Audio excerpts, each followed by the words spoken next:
First, what can you tell us about what happened to Jalen Phillips? It's his Achilles. Doesn't look great, but we'll find out more tomorrow. Um, uh, so yeah, well, I don't want to um, get ahead of myself, but not fired up about it. I was gonna say, could you kind of? I know you said you're not fired up about it, but I guess what kind of emotions we saw the entire team come out onto the field as he was kind of carted off. But just kind of what emotions were you feeling for a guy who was very open just a couple weeks ago about overcoming their early season injuries and how it kind of affected his mental through it all. It was emotional. I think that's one of the special things about this particular team is there's a lot of shared journeys. So, everybody sees what he puts in on a daily basis. Everyone knows how bad he wants to take steps in his game and be absolutely great in this league, which he has. I've been very proud of him the whole season, and it's very very tough in the short term. From my vantage point and just my experience with people, if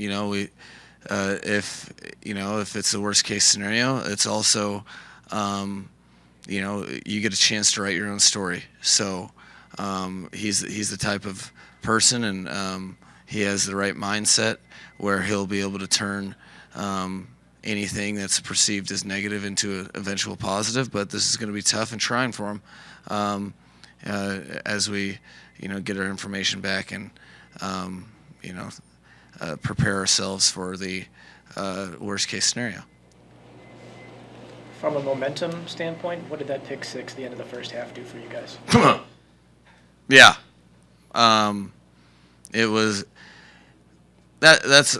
I talked to the team a bunch about this, and I think too often, or we're vulnerable in terms of we have a lot of individuals putting more in to everything than they ever have before, and they've been playing football their whole lives. And in those situations, one of my biggest concerns is that individuals put too much on themselves and not recognize the team of playmakers that we have and how we can play off of each other and pick each other up. And it was absolutely a huge momentum swing that I think there's very few players that could have pulled off what Javon did. So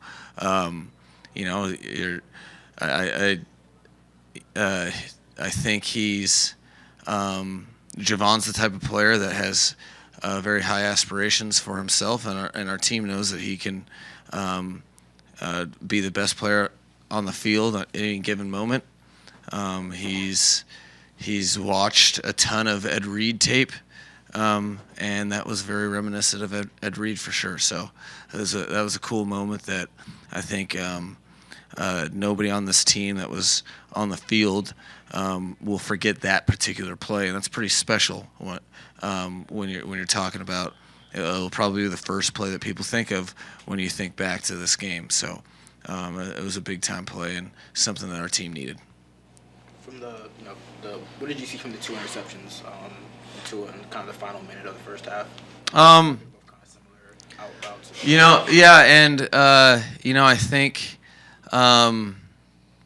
I think that everything's a learning situation. I think Tua's going to say that that can't happen. I'm going to say that there's I definitely wasn't right in my play call, but so we've got to work together, and I put a lot of trust in his hands, and he's got to protect me in that way. And what I was very happy about is those offer a couple. The second one, it's hard for me to, that's a tough one that, I think it's more the first one that I think in hindsight we could really have back. He'll say both, but I'm always looking for, those type of scenarios to make sure that we are in our progression, as working together, and that he's in the appropriate space, because things are going to happen that you're not going to like. And one of the biggest obstacles he's had to climb is frustration within his own game, within a game, and making sure that doesn't linger. What I did see was him bounce back, and that takes a lot of training, especially when he's as accountable of a player as he is.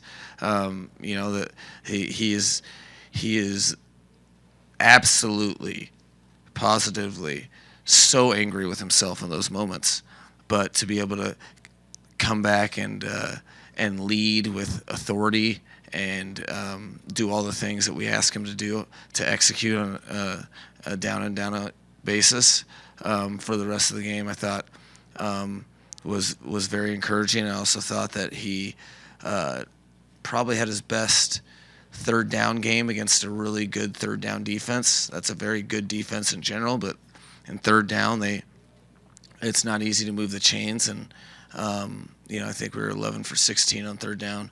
So there was some good stuff there too. So it's not all picks in my mind.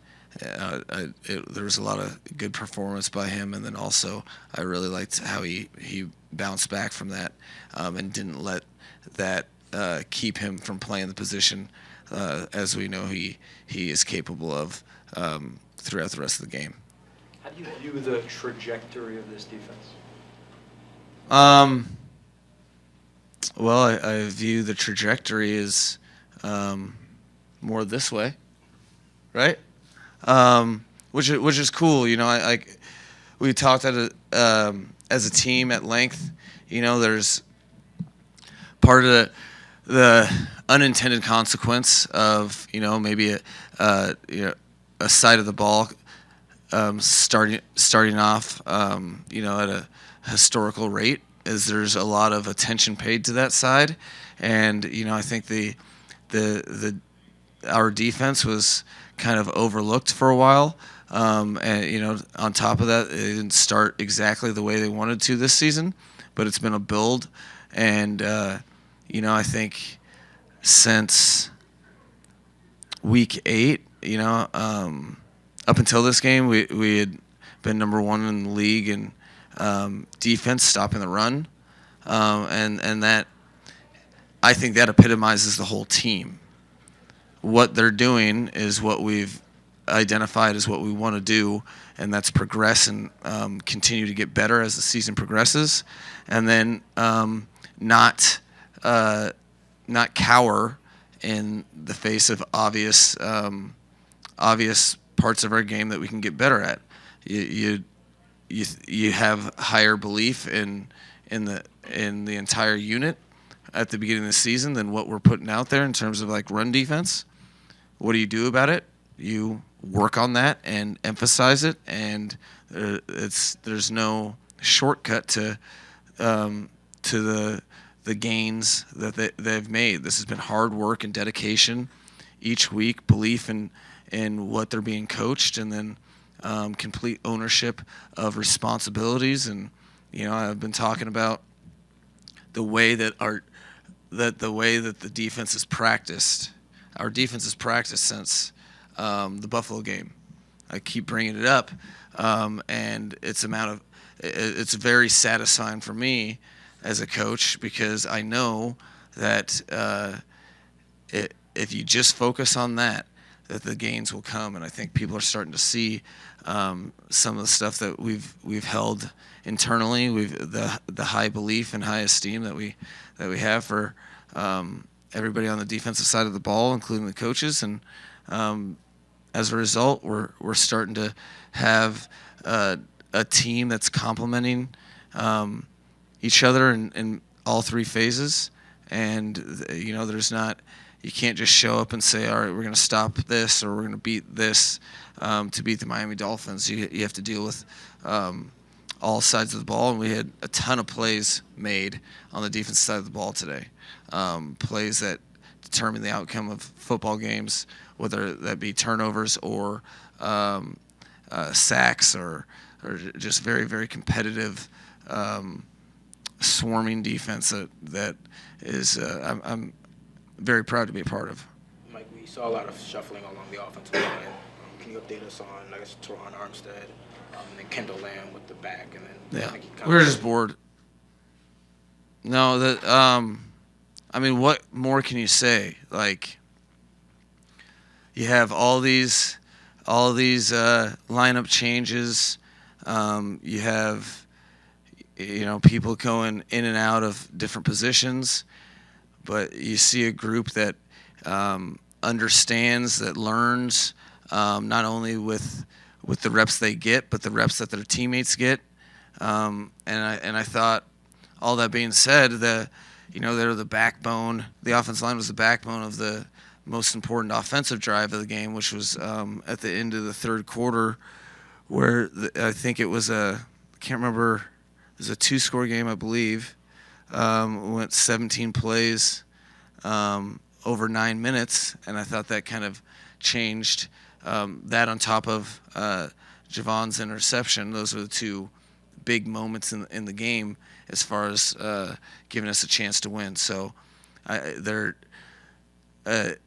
think you're starting to see why we were so happy and why it was hard to kind of like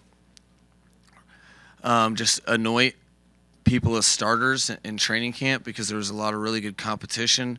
There was a lot of talent, a lot of the stuff that we look for, and as a result, you can still be productive when the lineup is changing. So hats off to them. Very, very proud of that group, and the resolve they have, and look forward to keep progressing with them as they continue to get better at all sorts of things each and every week. But no updates to Ron and Kendall. Yeah, I mean, I think he's battling through. No real updates with really anybody. It's it'll be an exciting time when I meet with Kyle and the training staff.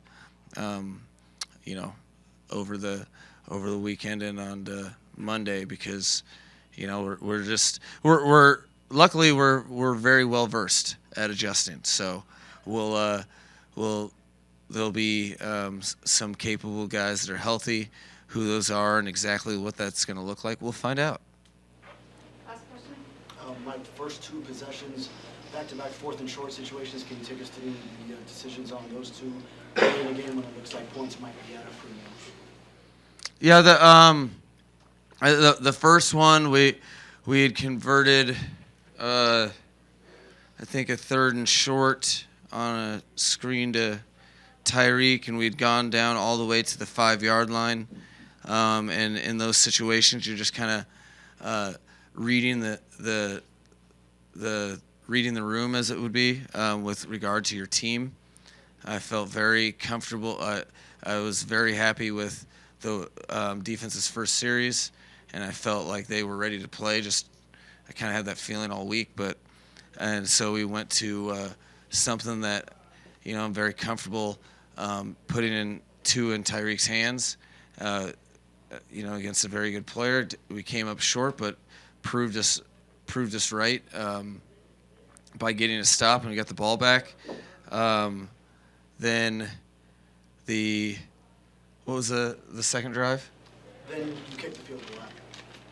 Yeah, okay. So the difference for me is you go for it on 4th in a similar distance at the 20-something, and you get the first down. You still have 20 yards to go before you score a touchdown.